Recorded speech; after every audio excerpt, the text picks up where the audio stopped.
Meu nome é Graziela, eu sou médica pediatra, gastroenterologista infantil aqui do Hospital das Clínicas da UFMG e sou responsável pelo ambulatório de alergia alimentar. E fiquei muito satisfeita em ser convidada a poder participar dessa aula, tentando ajudar um pouco na rotina do dia a dia de quem atende essas crianças que vem com essa queixa que a gente sempre fica na dúvida. É a alergia à proteína do leite de vaca, é a intolerância à lactose? Então eu vou tentar ajudar um pouco a montar esse raciocínio para melhor conduzir essas crianças. O que a gente vê nesse gráfico inicial é a classificação em relação aos tipos de reação adversa aos alimentos. Tanto a intolerância à lactose quanto a alergia alimentar, elas são classificadas como reações adversas, só que o mecanismo de cada uma é completamente diferente.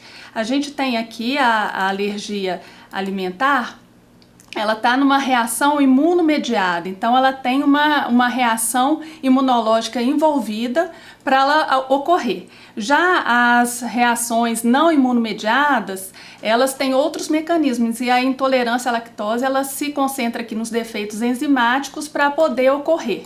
Então o mecanismo de ação, o mecanismo fisiopatológico, ele é bem diferente de uma da outra. Esse outro gráfico, ele mostra que a alergia alimentar e a intolerância à lactose, em raros pacientes, elas podem coexistir. Por quê? Na alergia à proteína do leite de vaca, a gente tem uma reação imunomediada que pode fazer com que o intestino dessa criança fique lesionado, inflamado, e com isso ocorra uma intolerância secundária à lactose. Então, nesses pacientes que ficam nesse meio, eu posso ter as duas alterações. Já os pacientes com intolerância à lactose, eles podem ter contato com a proteína do leite de vaca e não ter reação a esse contato, porque o mecanismo vai ser uma má digestão do açúcar do leite, que é a lactose. Então, vamos começar com a alergia alimentar. A alergia alimentar, cerca de 80% dos principais alimentos que estão envolvidos concentram-se no leite de vaca, ovo, soja, trigo, amendoim, castanhas, peixes e crustáceos. Nós não temos uma pesquisa epidemiológica de prevalência bem assim abrangente no Brasil, mas no nosso dia a dia o que a gente vê é que a maioria dos nossos pacientes, eles apresentam a alergia alimentar como o leite de vaca sendo o patógeno principal. A prevalência da alergia alimentar em lactentes, no mundo em geral, ela ocorre em cerca de 1,8% a 7,5% de todos os lactentes, sendo que o pico de incidência ocorre no primeiro ano de vida. E a grande maioria é a alergia à proteína do leite de vaca, que é a PLV. E o mais interessante é que a alergia alimentar, se ela bem conduzida, ela tende a desaparecer. Então, cerca de 60% a 75% das crianças, por volta dos 5 anos de idade, elas vão se apresentar tolerantes à proteína do leite de vaca e vão poder comer de tudo. Agora, dependendo do tipo de proteína, às vezes essa resolução ela demora um pouco mais a acontecer. Então, as principais proteínas envolvidas nessa alergia ao leite de vaca são as caseínas, lactoalbuminas e a albumina também.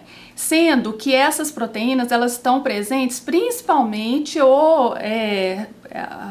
a maioria é só contida no leite mesmo, e a gente não precisa de fazer restrição de carne, de outros alimentos de vaca, de boi. Então a questão é a proteína do leite de vaca. E os sintomas, eles podem ser diversos. Podem ser sintomas sistêmicos e podem ser sintomas localizados somente no trato gastrointestinal. Além disso, ela pode ter diversos outros mecanismos, que eu vou mostrar para vocês mais para frente. Então aqui mostra um gráfico mostrando que à medida que a criança ela tem o tratamento instituído e tem uma resposta favorável, a gente tem aqui que o pico de incidência no primeiro ano de vida e que ao longo dos anos essa incidência vai caindo. Então, por volta de 5, 6 anos, as crianças elas atingem a tolerância oral, ou seja, a criança ela consegue alimentar-se do leite, dos seus derivados, sem ter nenhum sintoma. Quais são os fatores atualmente relacionados com a fisiopatologia da alergia do leite de vaca?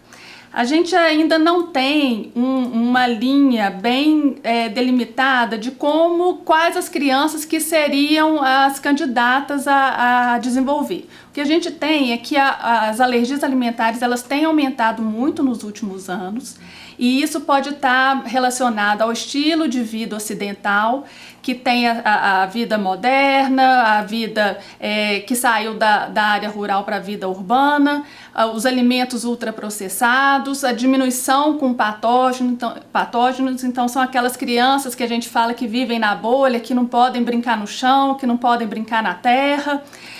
Então essa é a teoria da higiene. A dieta moderna, na maioria das vezes, tem fatores pró-inflamatórios, então a questão dos ultraprocessados, de agrotóxicos, de transgênicos, então isso são fatores que podem ajudar nessa fisiopatologia. Os inalantes ambientais, então a poluição tem o seu papel também. A epigenética, que diz que às vezes aquilo que seus antepassados fizeram uso durante a vida deles como alimentos ou como alguma outra alteração ao longo da vida deles pode ser transmitida até chegar naquela criança que vai desenvolver alergia alimentar. E uma coisa que tem sido muito debatida é a questão do desenvolvimento da tolerância oral. O que os estudos têm demonstrado é que a gente deve estimular cada vez mais o contato das crianças com o maior número possível de nutrientes, que isso vai fazer com que o mecanismo imunológico delas seja estimulado. O aleitamento materno está mais do que comprovado os seus benefícios, então a gente tem sempre que estimular o aleitamento materno, ele que seja exclusivo pelo menos durante os 6 primeiros meses de vida e depois mantido como complemento à alimentação da criança. Existem também estudos falando do papel da microbiota no favorecimento dessa desbiose, desse desequilíbrio das nossas bactérias boas com as ruins. A questão também de uso de alguns medicamentos que vão influenciar nas secreções gástricas, alterando a barreira de patógenos que chegam ao nosso intestino e que o nosso organismo vai ter que fazer uma defesa contra eles. Então existem diversos fatores que podem estar envolvidos na patogênese da alergia. Essa figura ela mostra a questão tanto da questão da hipótese da higiene sendo um fator importante no aparecimento das alergias, quanto à questão das exposições a diversos patógenos, diversas alterações do ambiente e alguns estudos falando também da importância da vitamina D. E o que a gente tem de exemplo maior é a questão da criança que tem a dermatite atópica, que também através da pele ela pode ter o desenvolvimento da alergia tanto para alimento quanto para ambiente. Então tem crianças que às vezes nunca tiveram contato pela boquinha e que tem uma lesão de pele muito importante, às vezes o cuidador mexeu com algum produto à base de leite, pegou naquela pele, aquilo ali pode ser já o gatilho para evoluir com uma alergia alimentar. Então a classificação da alergia alimentar, ela pode ser de 3 tipos. IgE mediada, não IgE mediada e mista quando envolve os 2 mecanismos. O que a gente fica mais receoso são com as reações IgE mediadas, porque às vezes elas podem ser ameaçadoras à vida, que são reações que acontecem de minutos e até 2 horas após a exposição. Pode ser forma leve, então tem criança que às vezes no contato vai ter uma lesão de pele discreta, às vezes tem uma lesão perioral discreta, mas às vezes tem criança que chega a um quadro de anafilaxia. ela pode persistir após o primeiro ano de vida, dependendo do mecanismo do alergeno que é envolvido, e ela pode ser diagnosticada tanto pelo diagnóstico clínico, mas pelas dosagens da IgE específica através da dosagem sérica ou teste cutâneo. O teste cutâneo tem que ser indicado por um alergista, porque às vezes a criança pode ter a reação de anafilaxia durante a realização desse teste. E as alergias não IgE mediadas são as principais formas de apresentação das alergias de trato gastrointestinal em relação à proteína do leite de vaca. O tempo de reação após a exposição ele pode ser muito variável. Tem criança que tem contato hoje, vai ter reação só daqui a uma semana, daqui a 10 dias. Tem sintomas variáveis, então a gravidade pode ser desde uma criança que só tem uma cólica, até uma criança que tem sintomas de diarreia com desidratação, que chega a ser um quadro bem mais grave. Geralmente ele tem a resolução no primeiro ano de vida, e o diagnóstico principal é através do teste de provocação oral, que mais para frente eu vou explicar como que a gente realiza. Esse próximo slide, ele mostra as diferentes formas de manifestação das alergias alimentares, seja por leite de vaca, ovo, peixe. Então a gente pode ter manifestação de pele, do trato respiratório, gastrointestinal, cardiovascular, de outros tipos, então cólica, ou então pacientes adultos podem relatar sentimento de morte iminente e reações sistêmicas.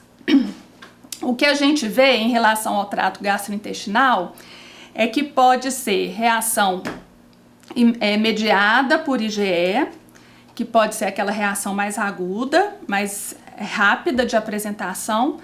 Essas reações que são mistas, que tanto pode ser de IgE mediada ou não mediada, dependendo da onde acomete, ela pode ter uma evolução mais rápida, e essas outras reações que às vezes podem ser mais tardias. Então a criança teve o contato hoje, vai desenvolver depois de 1 a 2 semanas. Então o que é a lactose? Ele é um açúcar, um disacarídeo, formado por uma fusão da glicose com a galactose. Então vai formar a lactose. E para essa lactose, durante a digestão, ela ser quebrada e ter a sua absorção, ela precisa de uma enzima que está presente no nosso intestino, que chama lactase. A lactose é uma importante fonte de energia, como é um açúcar, é uma fonte de energia que está presente tanto no leite materno, quanto no leite de vaca e os produtos de leite de vaca. A maioria dos bebezinhos, dos lactentes, eles não têm o sistema digestivo ainda totalmente desenvolvido, e a produção da lactase intestinal ainda não está igual a de um paciente adulto.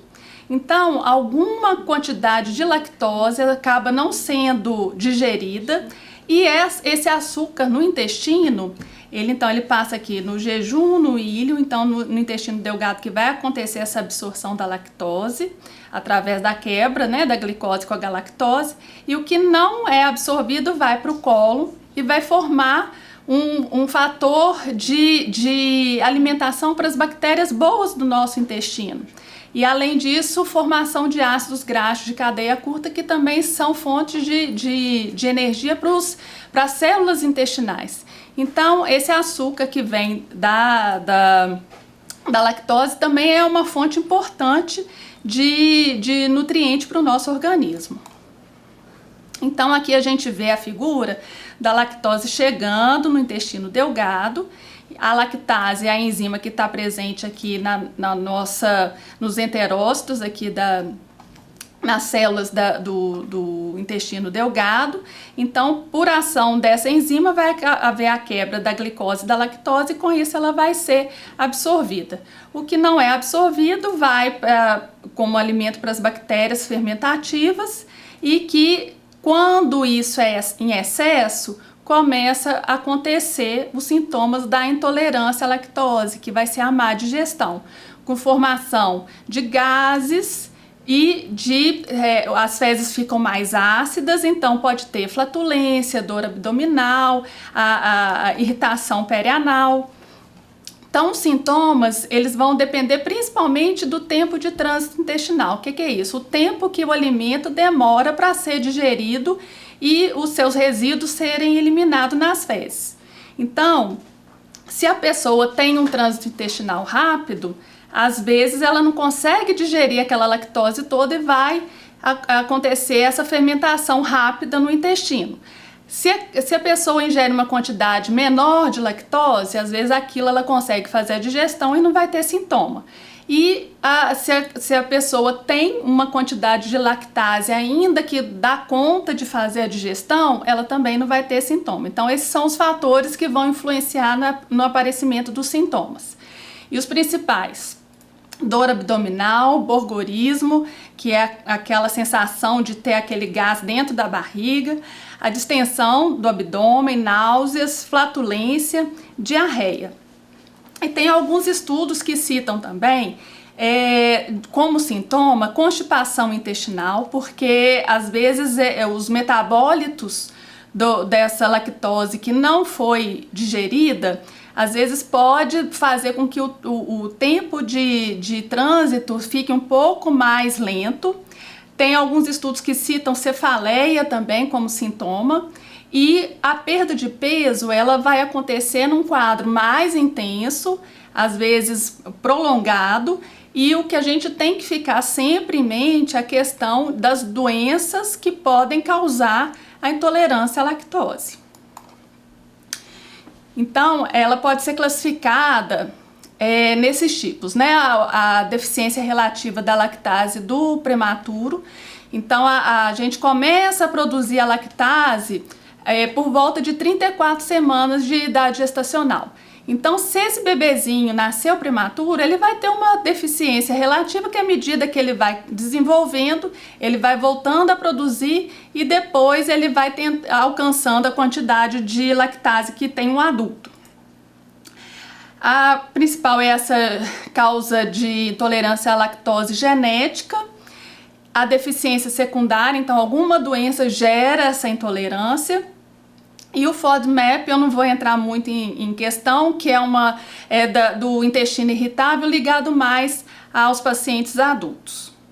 Então, o que a gente vai falar mais das causas vai ser a genética e a deficiência secundária. A causa genética, raríssimas vezes, vai acontecer numa idade precoce, na idade neonatal. Quando ocorre, são defeitos gravíssimos e que o bebezinho não consegue nem receber alta hospitalar porque já tem uma diarreia que pode gerar complicações graves como desidratação, distúrbios hidroeletrolíticos já no período neonatal. A deficiência tardia, ela é muito comum na população mundial. Ela ocorre principalmente após os 5 anos de idade. E essa deficiência é também chamada de deficiência ontogenética, ou seja, ela vem através da evolução dos seres humanos como uma adaptação à sobrevivência em ambientes que não tinham muito alimento favorecido, principalmente os países nórdicos, né? Com aquele inverno rigoroso, eles foram domesticando esses animais, tanto a vaca quanto a cabra, e foram produzindo queijos e derivados como uma forma de sobrevivência. Então, esses descendentes de países nórdicos, eles são, na sua grande maioria, tolerantes à lactose. E a gente vê que, dependendo da onde a gente está no mundo, aqui na América do Sul, na África, na Ásia, a gente tem até, dependendo do estudo, falando em 50% da população estudada com intolerância à lactose, na Ásia até 100% dependendo de algumas regiões.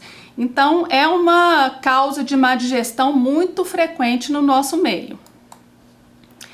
E aqui é só um desenhozinho mostrando essas célulazinhas do nosso sistema digestório. Aqui é o intestino delgado. Nesses locais a gente tem a essas enzimas que fazem a digestão dos disacarídeos. Então, tem a lactose, tem a lactase, a maltase, elas ficam aqui nessa partezinha bem apical, e quando a gente tem alguma doença que machuca o nosso intestino, que vai acontecer alguma lesão, a gente pode ter uma intolerância secundária, uma intolerância transitória à lactose. Então, como que acontece isso? Então, a gente tem aqui as causas de intolerância secundária ou transitória à lactose. As gastroenterites agudas, principalmente por rotavírus, a gente pode ter uma intolerância transitória à lactose. Giardíase é muito frequente de ter intolerância à lactose associada. E à medida que a gente resolve essas causas, a intolerância ela tende a ser resolvida também. Então, o paciente com desnutrição crônica pode ter diminuição da produção da lactose, algumas imunodeficiências, a doença celíaca, que é a alergia ao glúten, ela pode estar associada na sua fase crítica a uma intolerância à lactose, doenças inflamatórias intestinais, tuberculose intestinal, enterite por radiação naqueles pacientes que são submetidos à radioterapia. A própria alergia à proteína do leite de vaca também pode causar uma intolerância transitória à lactose. O uso de antibiótico, ele é muito frequentemente associado à intolerância à lactose, tanto é que tem alguns países que já têm como protocolo oferecer probiótico no momento que a criança faz uso de antibiótico. Então ela vai usar o probiótico durante todos os dias do uso do antibiótico por conta dessa alteração da microbiota. E alguns quadros de pós-operatório do aparelho digestivo pode evoluir com essa deficiência secundária também, a lactose. E quando que a gente vai suspeitar? Então, quando o paciente ele tem aqueles sintomas clássicos, né?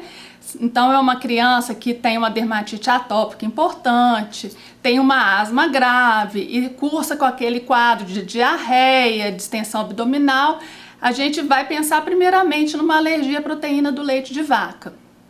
Quando os sintomas são bem específicos de distensão da barriguinha, com muitos gases, a gente vai pensar mais na intolerância à lactose.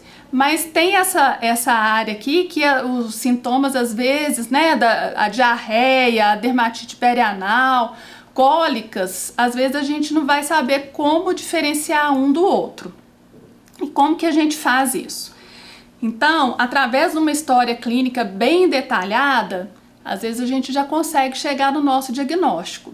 Então a gente vai perguntar quando que os sintomas apareceram, se tem acometimento de outros órgãos e sistemas, se tem familiares com sintomas semelhantes, se fez alguma viagem recente a algum local que teve contato com terra, água contaminada, se o aparecimento dos sintomas coincidiu com a introdução de novos alimentos, então principalmente nos lactentes novinhos, uso recente de medicamentos, lembrando dos antibióticos, avaliar sempre em toda consulta de pediatria a curva de crescimento. Será que esses sintomas estão acometendo o crescimento dessa criança? E em recém-nascidos, sempre quando tem esse quadro, né, de irritabilidade, cólica, diarreia, vômito, a gente sempre tem que fazer diagnóstico diferencial com quadro de sepse, diarreia por contaminação, principalmente aqueles que não estão em aleitamento materno exclusivo, às vezes estão fazendo uso de água contaminada para preparar a mamadeira. E lembrar de doenças metabólicas infecciosas próprias do período neonatal. E na hora do exame físico dessa criança, a gente tem que tirar a roupinha toda, avaliar, procurar sinais e sintomas de atopia na criança. Às vezes aquilo leva ao nosso diagnóstico da alergia alimentar. Além disso tudo, é sempre importante a gente tentar avaliar as fezes, porque às vezes a mãe está falando que tem sangramento nas fezes, quando a gente vai ver, às vezes é um alimento que coloriu as fezes. Hoje em dia a gente não oferece açúcar de forma alguma no primeiro ano de vida, até o segundo é o ideal. Mas tem mãe que às vezes oferece gelatina para o bebezinho, né? Um erro alimentar muito grave, que às vezes isso vai colorir as fezes e vai dar essa dúvida se tem sangramento ou não tem. Então é importante a gente fazer essa avaliação completa.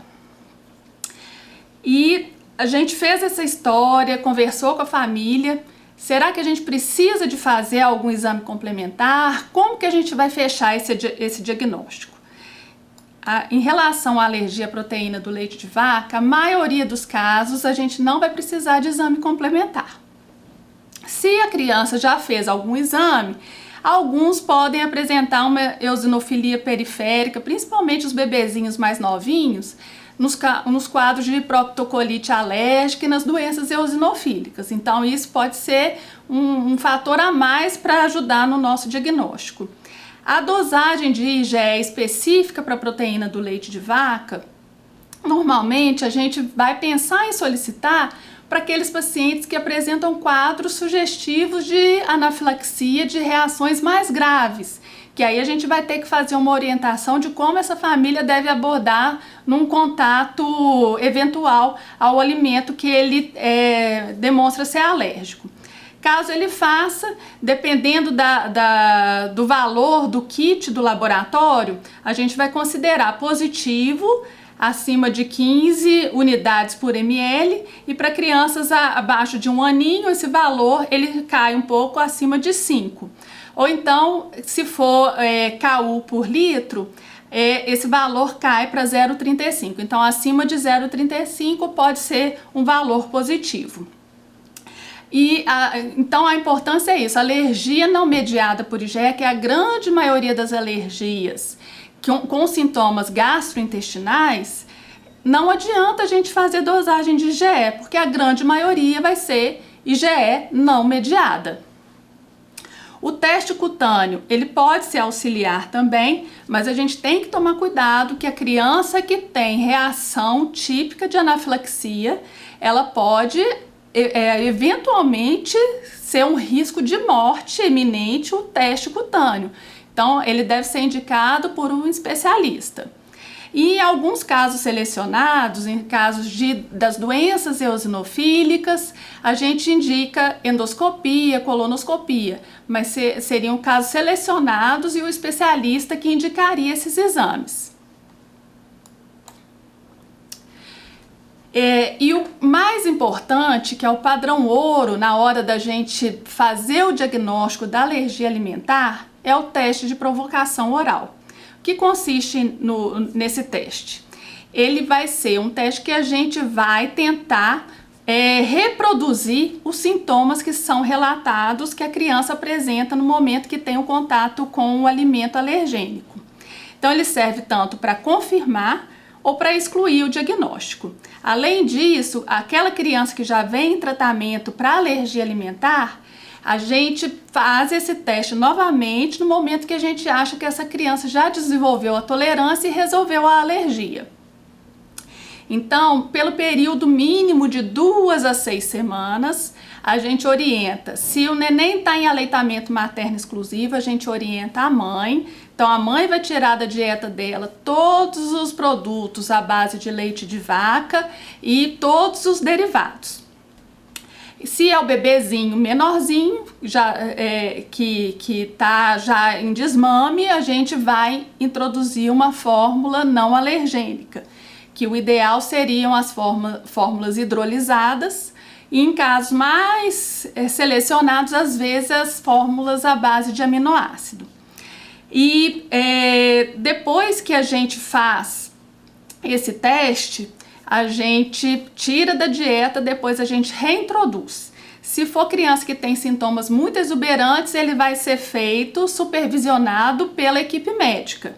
Se são sintomas mais leves, então é só uma cólica, uma distensão abdominal, às vezes só uma irritação em região de fralda, às vezes a família pode realizar em casa. Mas se tem algum sintoma ameaçador, tem que fazer supervisionado pela equipe médica. E quando a criança tem alergia à proteína do leite de vaca e já é mediada, a gente só vai programar o teste de provocação quando tiver queda no valor da IgE específica. Então, IgE específica acima daqueles valores, né, que eu passei, a gente aguarda e espera cair para poder programar. E a importância desse teste de provocação é que no momento que a gente faz o teste, 60% das crianças que tinham a suspeita clínica, elas toleram o leite. Então, a questão é que tem alguns sintomas que são muito parecidos com a alergia alimentar, sintomas que são parecidos com doença do refluxo, sintomas que são parecidos com cólica do bebê, e que às vezes as mães vão tirando tudo da sua alimentação, tirando da alimentação do bebezinho, sem necessidade. Então a importância é a gente ter certeza do que a gente está tratando. Então, suspeitou de alergia à proteína do leite de vaca, faz o teste de provocação oral. Se vier positivo, vão partir para o tratamento. Se não, vamos orientar essa alimentação para evitar as restrições e os déficits nutricionais. Então, os métodos do teste de provocação, ele pode ser duplo cego, placebo controlado, esse é o padrão ouro, mas ele é muito difícil de ser reproduzido, a maioria é realizada em protocolos de pesquisa clínica e sempre são realizados em ambiente hospitalar. O teste simples cego é o que a gente usa na maioria dos nossos pacientes. Então, a gente tem aquela suspeita, se os sintomas são mais leves, a gente faz ambulatorialmente, se são sintomas mais importantes, a gente interna para fazer o teste e a gente oferece o alimento que pode ter o leite sem a família e o paciente saberem o que estão tomando. Teve a reação, a gente confirma. Não teve reação, a gente descarta a alergia alimentar. E o teste oral aberta a gente realiza principalmente quando a gente já suspeita que o paciente já alcançou a sua tolerância oral. Então, quando a gente vê que a criança já fez o tratamento corretamente, já teve a recuperação do quadro clínico, a gente orienta o familiar a oferecer o alimento em casa. Agora, quando a gente suspeita da intolerância, como que a gente vai partir para o diagnóstico?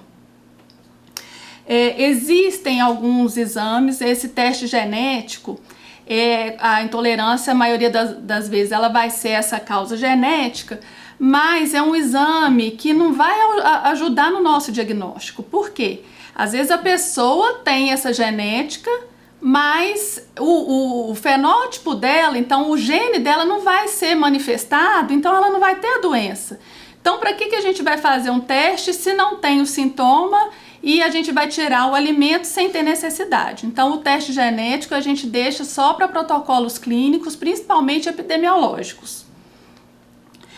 Através do exame de fezes, a gente pode suspeitar de uma má digestão. Então, quando a gente tem substância redutora nas fezes, vai fermentar, então vai vir positivo. O pH das fezes, ele pode vir um pH mais ácido. Lembrar que tanto substância redutora quanto pH fecal tem que ser em fezes recém-emitidas e levar imediatamente ao laboratório, senão dá um falso negativo. E crianças maiores com quadro de intolerância à lactose, sempre pedir o exame parasitológico de fezes, porque na grande maioria das vezes pode ter uma verminose associada a essa intolerância.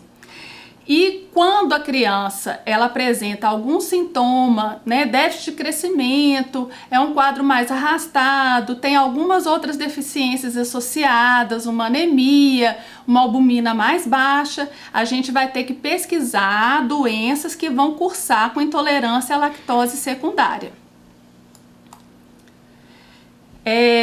O teste que a gente considera o ideal para a gente avaliar a intolerância à lactose é o teste do hidrogênio expirado para lactose.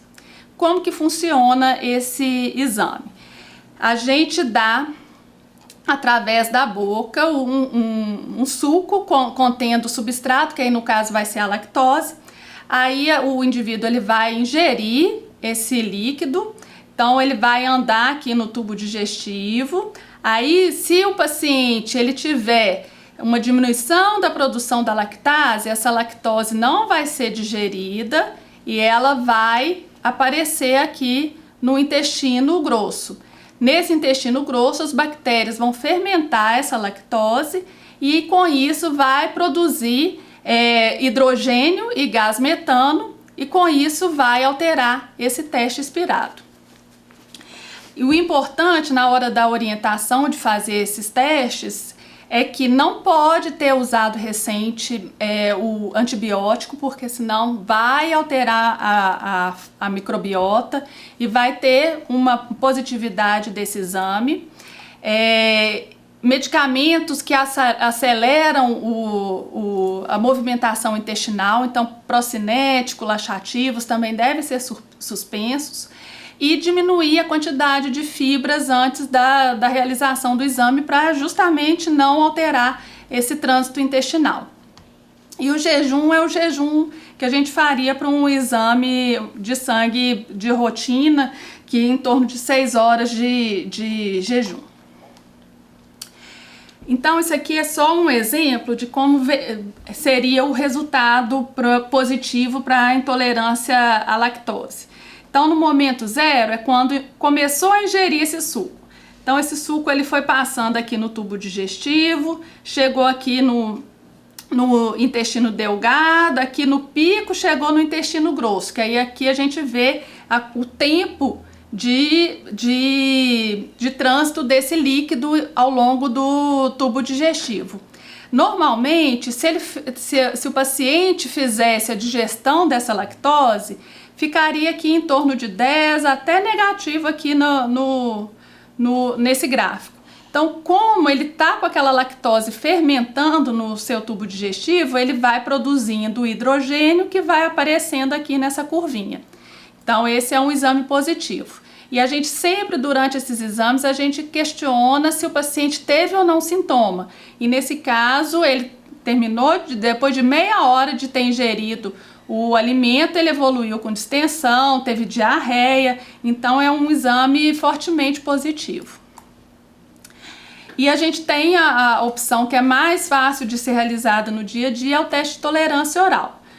Então as orientações são as mesmas, né? A questão do uso de antibiótico, procinético, uso de fibras a gente vai evitar nos dias antecedendo o exame. E ao invés de fazer o teste soprando, que vai ver o hidrogênio, esse aqui vai ser o teste através da dosagem sérica da glicemia. Porque como a lactose é um açúcar, ele vai alterar o sangue aumentando a glicemia. Então vai ter a dosagem basal, 15, 30, 60, 90 e 120 minutos. O ideal seria fazer essa curva, mas a maioria dos laboratórios fazem 3 dosagens, que é a basal, 30 e 60 minutos. E o importante é a gente sempre perguntar ao paciente: teve sintoma na hora do exame? Sentiu alguma coisa? Chegou em casa, teve vômito, diarreia? Então é sempre importante se teve sintoma associado ao exame. Então, para a gente falar que o exame é alterado, então a má absorção, que é a intolerância à lactose, a glicemia vai aumentar muito pouco, abaixo de 19 pontos. Se ainda tem alguma digestão, aumenta em torno de 20 a 34, mas o paciente que é tolerante, que digere bem a lactose, a glicemia dele sempre vai aumentar acima de 35 pontos. Eu vou mostrar depois a curvinha como fica. Então, tem alguns valores que vão dar falso negativo para esse exame, que é quando o tempo de trânsito do intestino ele é muito rápido, então às vezes não dá tempo de fazer aquela digestão, então vai vir como alterado. Se consumiu glicose associada à lactose e se usou leite ao invés de ser água para diluir a lactose. Então isso tudo pode alterar o resultado. Então, como seria? O paciente que tem uma intolerância à lactose, ele chegou no laboratório, a glicemia dele estava 75. Tomou o líquido com a lactose, Depois de meia hora, subiu aqui, ó, 81, menos de 19 pontos. Depois de 60 minutos, a mesma coisa, caiu ainda mais. 90 minutos, abaixou mais. Então, quer dizer que ele não conseguiu fazer essa digestão. A lactose que ele ingeriu continuou dentro do intestino dele. E esse paciente teve como sintoma dor abdominal na hora do exame. Agora, em relação ao tratamento. Então, é importante a gente definir o que é intolerância, o que é alergia, para a gente fazer o tratamento de acordo com a causa. Então, a intolerância à lactose, sempre a gente tentar excluir doença de base. Porque se for uma intolerância secundária a um quadro de gastroenterite aguda, às vezes a gente tira durante um tempo, o tempo que dá para recuperar esse intestino, recuperou o intestino, a lactose voltou a ser produzida, a gente volta com o alimento na dieta. Agora, se é a intolerância ontogenética, o paciente, à medida que ele vai envelhecendo, a tendência é até piorar essa intolerância. Então, é importante a gente definir essa causa. A dieta com baixa lactose ou a retirada temporária, ela dura em torno de 3 semanas, que é o tempo que a célula do intestino ela demora para recuperar essa produção da lactase. Os exames que a gente tem, eles só falam se o indivíduo ele é tolerante ou não. A quantidade que ele tolera é no dia a dia que a gente vai avaliar. Então, a grande maioria dos pacientes toleram 12 gramas de lactose por dia. O que é isso? É mais ou menos 200 ml de leite de vaca integral. Se ultrapassar essa quantidade, principalmente se for tudo no mesmo momento, então vai tomar um copo de leite com um pão de queijo, às vezes ele não dá conta de fazer essa digestão. Tomou um copo de leite de manhã, comeu o pão de queijo no final do dia, às vezes o organismo dá tempo de fazer essa digestão. Então, cada indivíduo, a gente vai avaliar individualmente a quantidade de lactose que ele dá conta de fazer a digestão. Se não consegue digerir nada, não consegue, tomou o leite mesmo com pequenas quantidades de lactose, teve sintoma, às vezes a gente vai ter que mudar essa dieta e fazer reposição de micronutrientes, principalmente o cálcio e a vitamina D. E pacientes que têm condição de comprar medicamento, a gente tem a enzima lactase que ajuda nessa digestão, só que ela vai ter que ser utilizada todas as vezes que o paciente ingerir alimento contendo lactose. Então, foi numa festa de aniversário, tinha um bolo lá com recheio de doce de leite, toma o comprimidinho da lactase e come o bolo. Daqui a 2 horas vai comer um pedaço de pizza, então, de novo, toma o comprimido e come o pedaço de pizza que tem a lactose. Em relação ao tratamento da alergia à proteína do leite de vaca, é completamente diferente do tratamento da intolerância à lactose. Como é uma reação imunológica, não adianta a gente dar o leite zero lactose, porque o leite zero lactose ele só não vai ter o açúcar do leite. Esse paciente que tem a alergia alimentar, ele reage à proteína do leite. Então, a gente vai ter que dar outra fórmula que não seja alergênica para aquele paciente. Não adianta dar a fórmula base do leite de vaca. E depois eu vou mostrar também um quadrinho referente às composições dos leites dos outros mamíferos também que são contraindicados na alergia à proteína do leite de vaca. Então, fez o teste de provocação oral, confirmou que é alergia alimentar, a gente vai fazer a dieta de exclusão. O que é dieta de exclusão? Se o bebezinho tiver em aleitamento materno, é tirar da dieta da mãe todos os produtos que contenham leite de vaca e derivados. E a gente tem que fazer a orientação nutricional dessa mãe, porque a gente vai tirar a fonte de cálcio dessa lactante. Então, a gente ou faz a reposição do cálcio ou tenta dar algum outro suplemento. Paciente que está em aleitamento materno e com alimentação complementar, não tem por que a gente tirar os outros alimentos da dieta desse bebê. A gente só não vai oferecer alimentos que tenham leite de vaca e derivados na sua composição.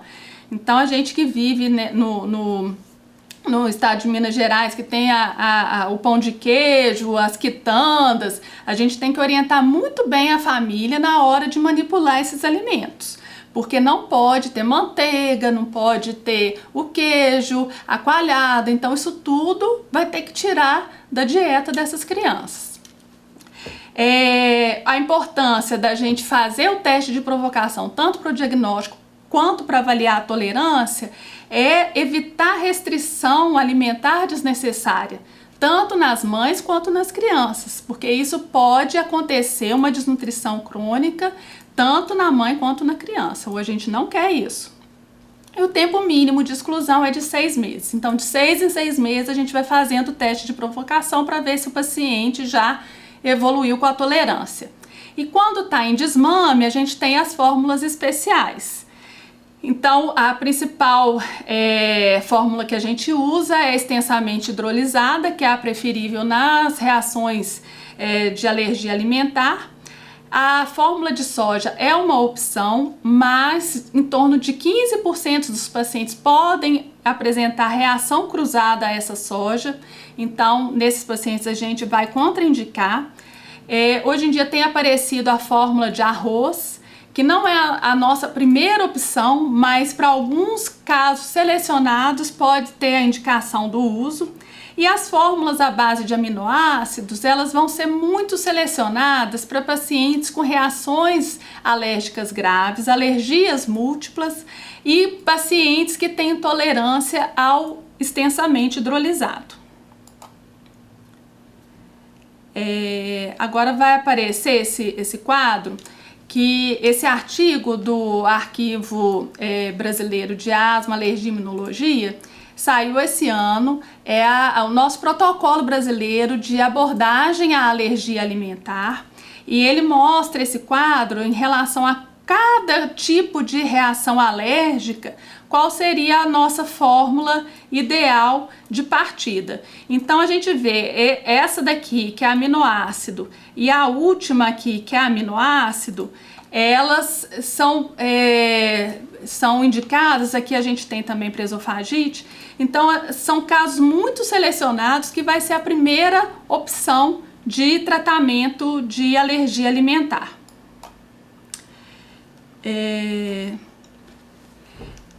Então a gente tem que ter cuidado com a questão da orientação nutricional, ter cuidado com essas deficiências nutricionais pela restrição alimentar. Outra coisa é problema social psicológico. Então tem famílias que por conta da alergia alimentar deixam de frequentar festinha, casa de parente, fica com a criança sem poder frequentar a escola, e a gente não quer isso. A gente quer colocar a criança inserida na sociedade, nas atividades sociais. Então a gente tem que ter o diagnóstico correto para evitar a ansiedade familiar. O teste de provocação oral sempre ser realizado assim que possível, e lembrar da suplementação de cálcio e vitamina D para criança e para lactante. Aqui é só um exemplo de estudos recentes mostrando que a questão das deficiências de micronutrientes ela é muito importante nos bebezinhos, nos lactentes até 2 anos de idade. Então, para a gente indicar dieta de exclusão para alergia à proteína do leite de vaca, a gente tem que ter certeza do nosso diagnóstico.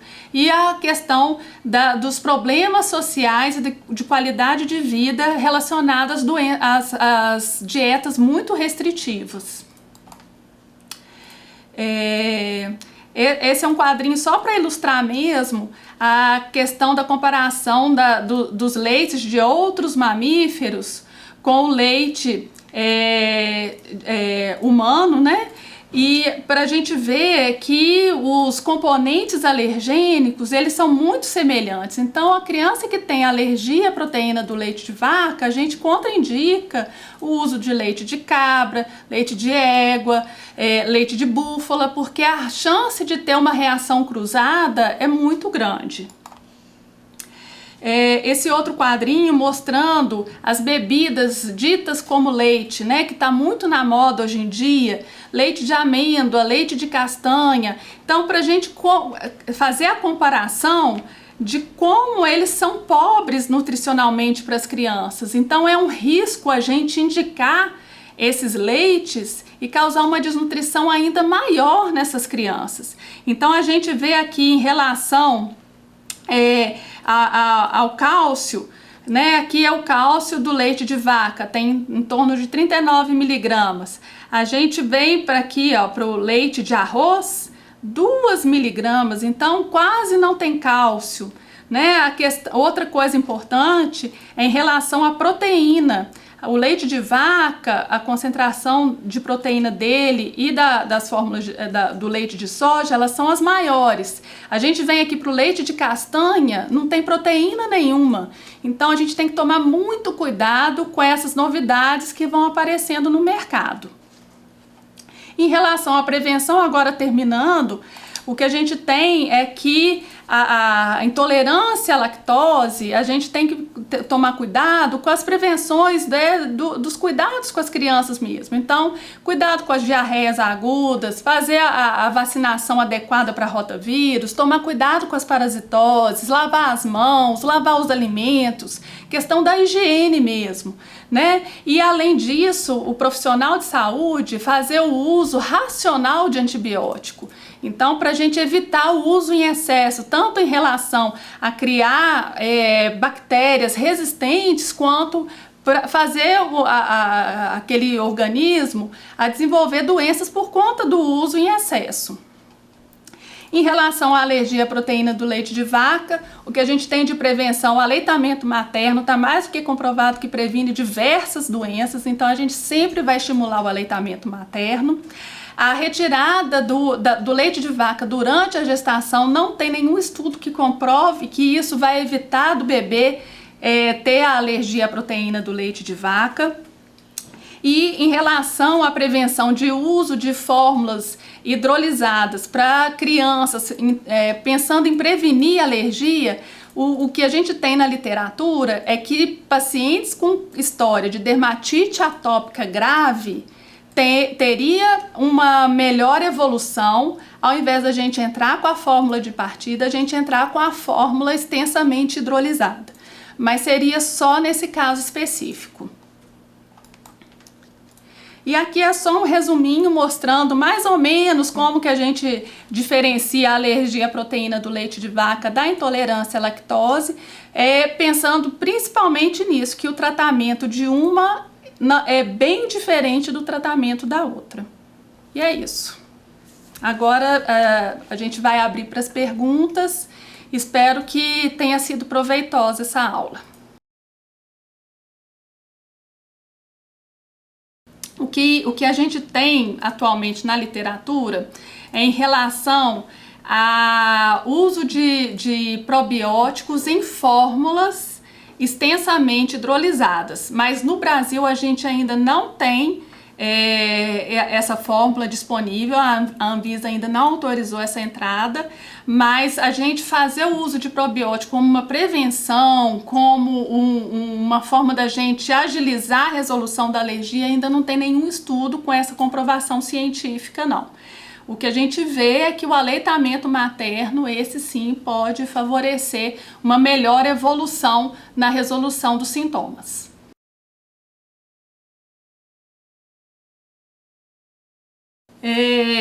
A questão é que existe um produtor de leite aqui no estado de Minas Gerais falando em relação a esse tipo de leite que poderia ter alguma diminuição da alergenicidade, mas a gente ainda não tem nenhum estudo que, para a gente fazer uma recomendação, o ideal é que tenha um estudo que a gente com a melhor evidência científica, que é o estudo controlado, randomizado, duplo cego, e a gente não tem ainda nenhum estudo com esse tipo de leite. Então, em relação à alergia alimentar, a gente contraindica qualquer tipo de leite à base da proteína do leite de vaca.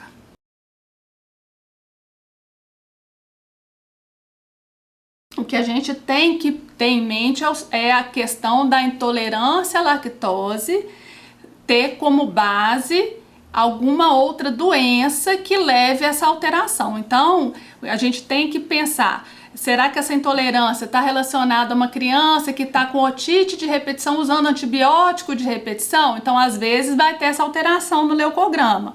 Criança que tem doença inflamatória intestinal em atividade, às vezes vai ter essa alteração, mas não a intolerância à lactose levando por si essa alteração. Sim, o nosso organismo, ele tem uma mensagem genética que à medida que a gente vai envelhecendo, a nossa lactase vai sendo diminuída a produção. Só que tem pacientes que essa produção, mesmo que seja mínima, é suficiente para fazer a digestão do que ele ingere de produto à base do leite de vaca. Então, a gente não tem como a gente fazer uma avaliação dessa produção. Isso é só em pesquisa, através de biópsia, ver com microscopia eletrônica essa produção. Então, o que a gente faz é orientar, olha, à medida que você envelhecer, pode ser que você tolere cada vez menos a quantidade de lactose, mas isso é no dia a dia que a gente vai observar.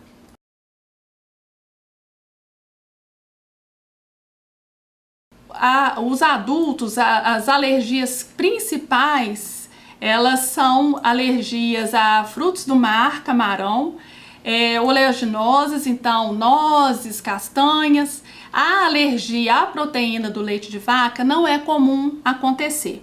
Só que hoje em dia a gente tem a forma de apresentação da esofagite eosinofílica, que é um tipo de alergia alimentar que acontece principalmente crianças, adolescentes, mas a gente tem muitos casos em adultos também.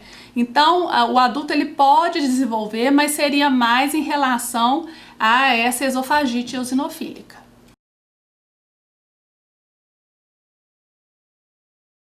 O leite de búfala ele vai ter mais ou menos a mesma quantidade de lactose, o leite de cabra também. O leite de dromedário parece que tem um pouco menos de lactose, mas de qualquer forma o leite que for usar, se tiver intolerância, a gente pode usar a enzima com qualquer um desses leites. Existe a doença celíaca. A doença celíaca é uma doença que tem uma base imunológica, que o indivíduo ele tem essa predisposição genética e que ele pode evoluir com essa intolerância ao glúten. Só que é uma doença que quando tem o diagnóstico é para a vida toda. Então, quando o paciente tem essa intolerância à lactose, geralmente se tem outros sintomas associados, uma desnutrição crônica, algum outro fator de risco associado, a gente faz a investigação da doença celíaca.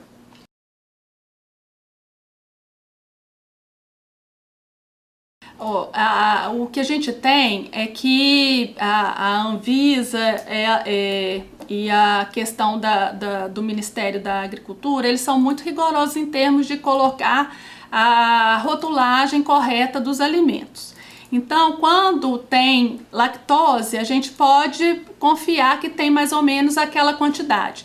Tanto é que nos leites que vem de caixinha, que a gente compra no supermercado, se a gente for ler, ele está escrito, pode conter 5% de lactose, pode conter 15% de lactose. Então, eles não são 0% de lactose, não. Alguma coisa eles podem ter. E, geralmente, o que a gente coloca é que para cada 200 ml de leite, a gente precisaria em torno de 3.000 a 4.000 unidades, às vezes 5.000 unidades de lactase para conseguir fazer a digestão daquele volume. Então a gente vai tateando mais ou menos dessa quantidade. Agora tem pacientes que não produzem nada de lactase no intestino e às vezes precisam de doses bem mais altas da enzima na hora de ingerir algum alimento com concentrações mais altas de lactose.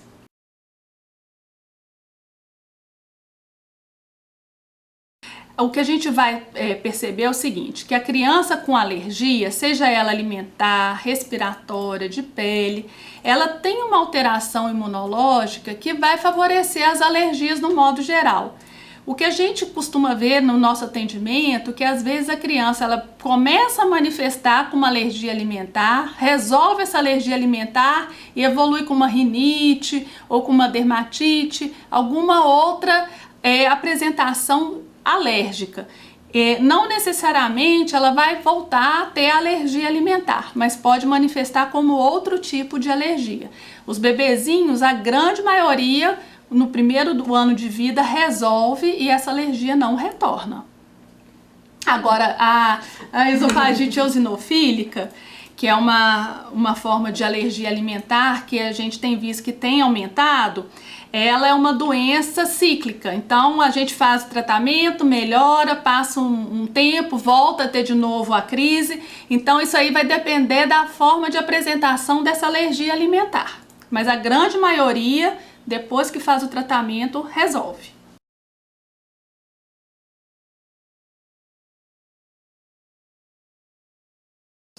Isso aí a gente vê naquele primeiro gráfico que eu mostrei da evolução da tolerância oral aos alimentos alergênicos. E a gente vê que a grande maioria, quando faz a dieta direitinho, no primeiro ano de vida resolve. Alguns demoram um pouquinho, então em torno de 5 anos de idade, 80% já teve a sua resolução, mas tem aquela percentagem que ainda não resolveu, que às vezes vai evoluir arrastado, alguns IgE mediados, às vezes a gente não consegue reintroduzir o alimento. Então isso depende muito de como é a forma de apresentação de cada paciente. O que a gente vê é que a grande maioria resolve, cura. Agora outros não, outros ainda vão ter episódios de recorrência. Isso aí a gente ainda não tem mecanismos da gente prever. O que a gente vai fazer ao longo do acompanhamento, a gente vai vendo essa resposta de cada paciente.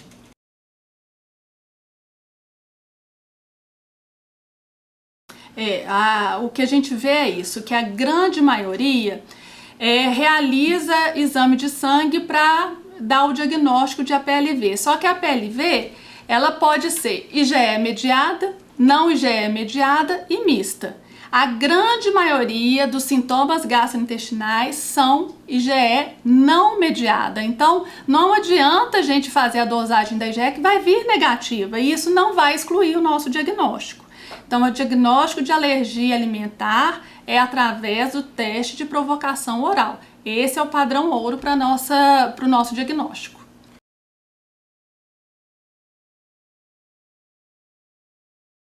O que a gente tem visto muito nos debates, nos congressos, nas produções científicas, é que as crianças com dieta restritiva, se ela não é corrigida, ela vai ter déficit tanto de crescimento.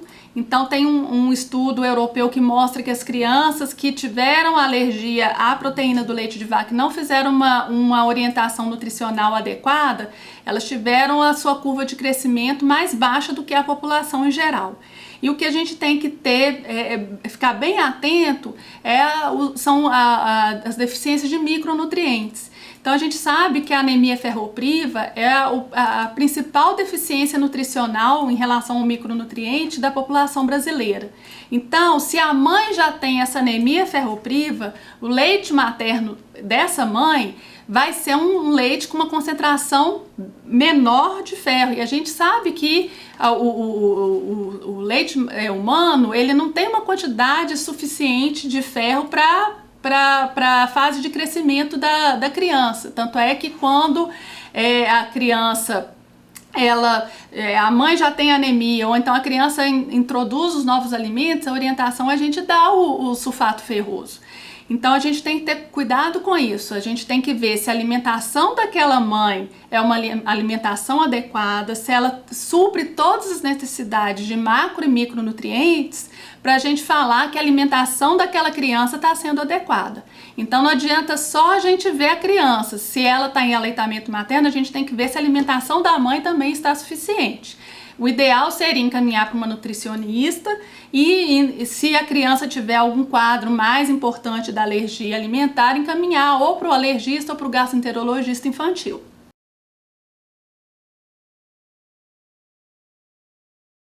A proteína do leite de vaca, ela, na sua grande maioria, é diferente da proteína da carne de vaca.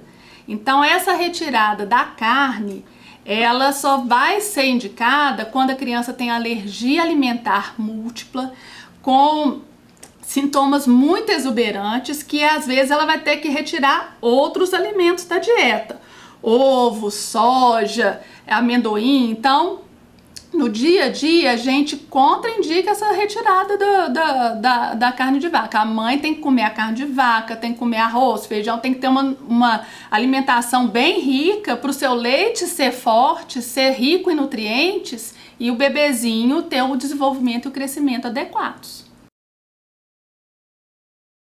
Não, assim, o que a gente vê dos estudos é que pacientes com alergia alimentar, eles estão vendo que eles têm a vitamina D com uma dosagem inferior. A gente não sabe se isso seria a causa, se seria uma forma de prevenção, mas o que a gente sabe é que pode ser um fator associado ao desenvolvimento das alergias de uma forma geral.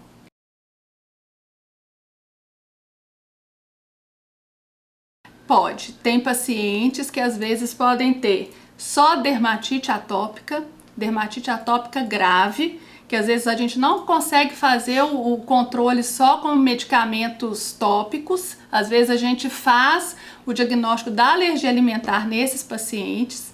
E tem criança que às vezes pode ter asma induzida pela proteína do leite de vaca.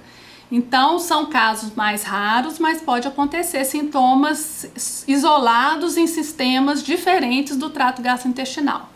Espero que tenha sido proveitoso. Estou aqui no hospital à disposição para qualquer dúvida eventual. Obrigada.